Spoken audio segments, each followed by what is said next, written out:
Wethu ngikho lapho. Ngila umbuzo wami la. Mina bafethu niyangazi mina ngiyi-South African. Lokuqina.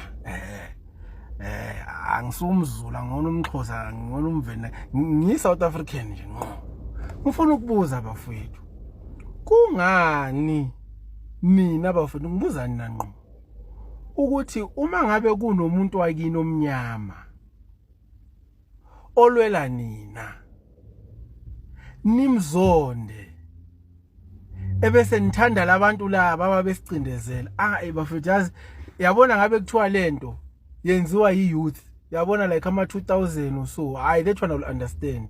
They don't know ukuthi kwenzakalani before 1994.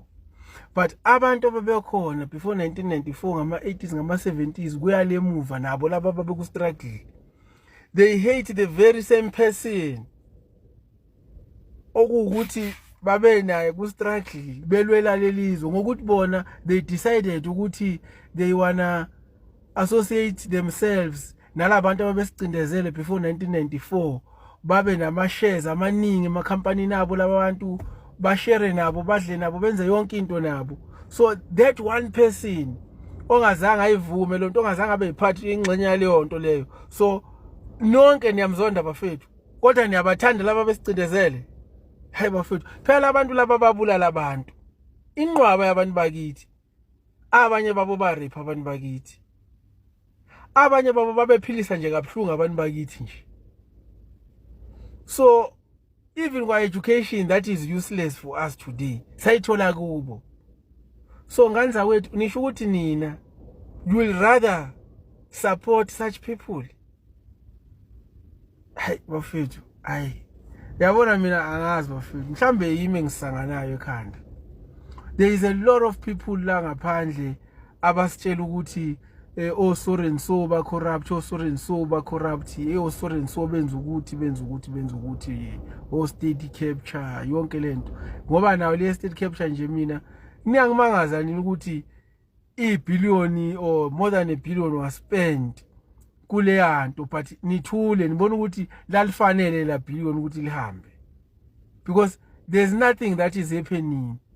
The only thing we see nje amasime campaign ukuthi kwakunabantu okumele baphume laphayana bengcolile, because there's nothing happening. And angicabanga ukuthi ukhona umuntu onobufakazi baliyanto yalisa state capture. If bekuthiwa ukhona umuntu onobufakazi uhlaleleni nobufakazi bafethu after so many years. Lela billion nje lahamba namanzi kahle kahle. Abantu baneziswe enkulu nje ontuntsula nje bezisu ngenxa nje yalela billion. Kodwa singalazi ukuthi lashona phina nithi nama taxpayers thina washa kwacima imali yethu yiphi imali yenu nilithule ibillion lihambile kodwa kungekho ama result enwabona okanye nina mhlambe nawabona mina angiwaboni. So umbuzo wami ulaba fethu ukuthi abantu baku-struggle mabebuya ku-struggle kuya negotiate abathola ama-shares emakhampanini labantu alabantu bebesicindezele, and then nina ngoba labo bantu they are creating employment for you, so you prefer those people than ukuthi kubuye izwe lenu. Laba abafuna ukubuyisa izwe lenu abazondwayo ngokuthi bona they are not part of that system, you rather support them and you feel ukuthi lo ongase sayidini lenu uyo ngekho sayidini lenu uye lo.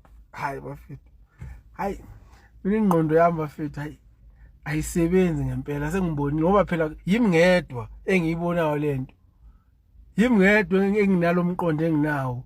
Nina nje nonke nihlangene nonke you hate that man, you love everyone else that is not in any way trying to actually help you, but the one that is opening your eyes, that is on your side, is the one that you hate. Hey, hayi bafethu I'm struggling mina ngempela. Ngiyabona vele ukuthi ingqondo yami ayisebenzi. Ningehlule ngengqondo bafethu. Ingqondo zenu hayi ngiyasihlonipha bafethu. Nonke ngikhuluma nani nonke nje. Hayi mina ingqondo ayisebenzi. Hawu hayi ayisebenzi ngempela.